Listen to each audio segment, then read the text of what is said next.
Hello friends. आज की current affairs में कुछ इंपॉर्टेंट क्वेश्चन लेके आया हूँ। तो चलिए स्टार्ट करते हैं। पहला क्वेश्चन, हाल ही में किस भारतीय वास्तुकार को रॉयल गोल्ड मेडल 2022 का पुरस्कार मिला है? तो भारतीय वास्तुकार बालकृष्ण दोषी को रॉयल गोल्ड मेडल 2022 का पुरस्कार प्रदान किया गया है। चलिए अगला क्वेश्चन देखते हैं।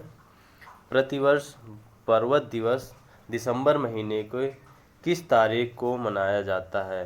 तो 11 दिसंबर को विश्व भर में विश्व पर्वत दिवस मनाया जाता है। अगला क्वेश्चन देखते हैं। किस संस्था ने हाल ही में अंतर्राष्ट्रीय सौर गठबंधन इंटरनेशनल सोलर अलायंस को पर्यवेक्षक का दर्जा दिया है? तो संयुक्त राष्ट्र महासभा ने अंतर्राष्ट्रीय सौर गठबंधन इंटरनेशनल सोलर अलायंस को पर्यवेक्षक का दर्जा दिया है। तो ऑप्शन है डी। अगला क्वेश्चन देखते हैं। भारत और एशियन डेवलपमेंट बैंक ने हाल ही में भारत के किन दो राज्यों की परियोजनाओं के लिए समझौते किए हैं? तो भारत सरकार ने उत्तराखंड और तमिलनाडु राज्य के विभिन्न परियोजनाओं के लिए 2 ऋण समझौतों पर हस्ताक्षर किए हैं। तो आंसर है ए, उत्तराखंड और तमिलनाडु। अगला क्वेश्चन देखते हैं। इंडियन कैबिनेट ने अभी हाल ही में केन बेतवा नदी लिंक परियोजना को मंजूरी दी है। इस परियोजना की कुल अनुमानित लागत कितना है?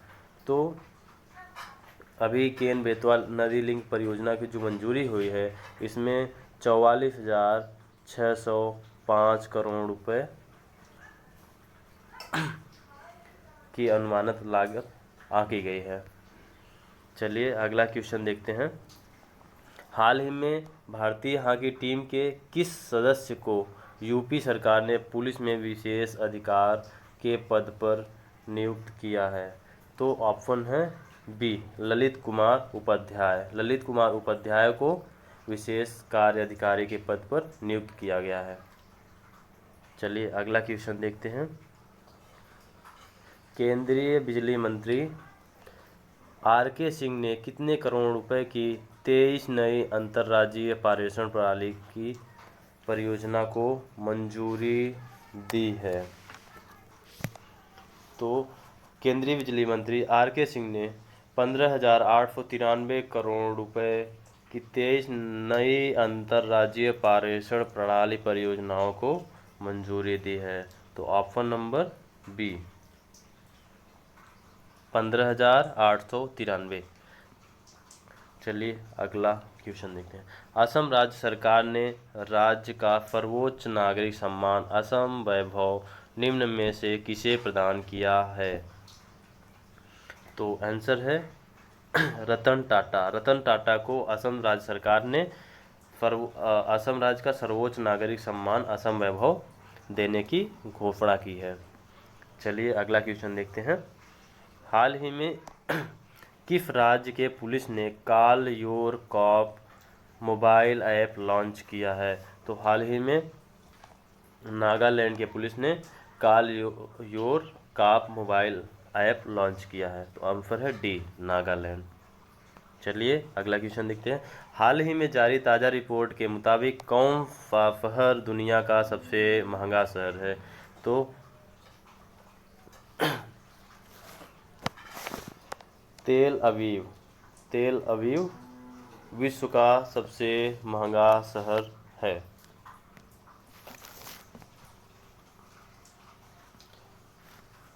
चलिए अगला क्वेश्चन देखते हैं। हाल ही में 1 दिसंबर 2021 को सीमा सुरक्षा बल यानी बीएसएफ ने अपना कौन सा स्थापना दिवस मनाया? तो हाल ही में 1 दिसंबर को अपना 57वां स्थापना दिवस मनाया। चलिए अगला क्वेश्चन देखते हैं। प्रतिवर्ष विश्व एड्स दिवस कब मनाया जाता है? तो प्रतिवर्ष विश्व एड्स दिवस 1 दिसंबर को मनाया जाता है। अगला क्वेश्चन देखते हैं। हाल ही में कौन कैरेबियन देश ब्रिटिश शासन से मुक्त होकर नया गणतंत्र देश बना है? तो बारबाडोस नया गणतंत्र बना है। अब वहाँ पर इंग्लैंड की रानी यानी ब्रिटिश की रानी का कोई भी हुकूमत नहीं चलेगा। अब वह नया देश बन के तैयार हुआ है, बारबाडोस। चलिए अगला क्वेश्चन देखते हैं। हाल ही में कौन भारतीय मूल के व्यक्ति माइक्रो ब्लॉगिंग प्लेटफॉर्म ट्विटर के नए सीईओ बने हैं? तो अब आंसर है पराग अग्रवाल। भारतीय मूल के पराग अग्रवाल ट्विटर के नए सीईओ बने हैं और ये जैक डोर्सी के स्थान पर बने हैं। चलिए अगला क्वेश्चन। हाल ही में भारतीय रेलवे ने किस राज्य में दुनिया का सबसे ऊंचा 141 मीटर रेलवे ब्रिज बनाने की घोषणा की है? तो भारतीय रेलवे मणिपुर में विश्व का सबसे ऊंचा पुल बनाने की घोषणा की है, जिसकी ऊंचाई 141 मीटर है। तो आंसर है मणिपुर में सबसे ऊंचा पुल बन रहा है, रेलवे ब्रिज। चलिए अगला क्वेश्चन देखते हैं। कौन व्यक्ति हाल ही में केंद्रीय अप्रत्यक्ष कर एवं सीमा शुल्क बोर्ड यानी CBIC के नए अध्यक्ष बने हैं? तो मध्य प्रदेश के विवेक जौहरी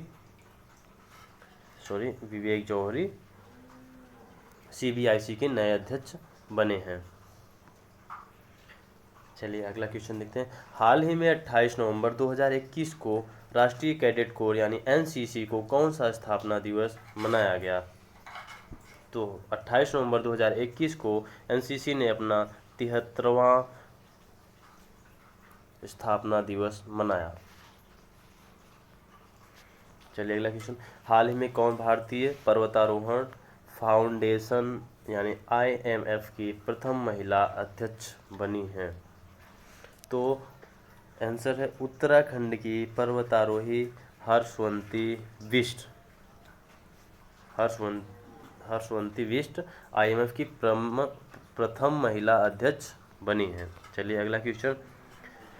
हाल ही में जारी नीति आयोग की ताज़ा रिपोर्ट के अनुसार कौन सा राज्य भारत का सबसे गरीब राज्य है? तो नीति आयोग द्वारा ताज़ा रिपोर्ट के अनुसार भारत का बिहार राज्य सबसे गरीब राज्य की श्रेणी में है। चलिए अगला क्वेश्चन। हाल ही में कौन व्यक्ति इंटरपोल में एशिया के प्रतिनिधि के रूप में चुने गए हैं? तो तुर्की में आयोजित 89वीं इंटरपोल महासभा के दौरान कार्यकारी समिति के लिए हुए चुनाव में एशिया के प्रतिनिधि के रूप में CBI के विशेष निदेशक प्रवीण सिन्हा को चुना गया है। तो इंटरपोल में एशिया के प्रतिनिधि के रूप में CBI के विशेष निदेशक प्रवीण सिन्हा को चुना गया है। चलिए अगला क्वेश्चन। विदेश मंत्रालय ने हाल ही में किसे सूडान में भारत का अगला राजदूत नियुक्त किया है? तो अगला जो राजदूत है सूडान का वो है ऑप्शन ए BS मुबारक को सूडान का अगला राजदूत नियुक्त किया गया है। चलिए अगला क्वेश्चन। हाल ही में तमिलनाडु क्रिकेट टीम ने कौन सी बार सैयद मुश्ताक अली ट्रॉफी का खिताब जीता है? तो तमिलनाडु ने तीसरी बार सैयद मुश्ताक अली ट्रॉफी जीता है। इसने कर्नाटक को 4 विकेट से हराया। चलिए अगला क्वेश्चन देखते हैं। तो ऑप्शन है तीसरी बार। अगला क्वेश्चन। किस राज्य की सरकार ने हाल ही में भारत की पहली साइबर तहसील बनाने की घोषणा की है? तो आंसर है मध्य प्रदेश। मध्य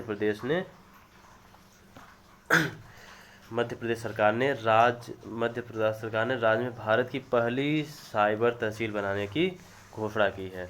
चलिए अगला क्वेश्चन देखते हैं। केंद्रीय मंत्रिमंडल ने प्रधानमंत्री ग्रामीण आवास योजना को किस वर्ष तक जारी रखने की मंजूरी दे दी है? तो आंसर है 2024। 2024 तक केंद्रीय मंत्रिमंडल ने प्रधानमंत्री ग्रामीण आवास योजना को 2024 तक मंजूरी दे दी है।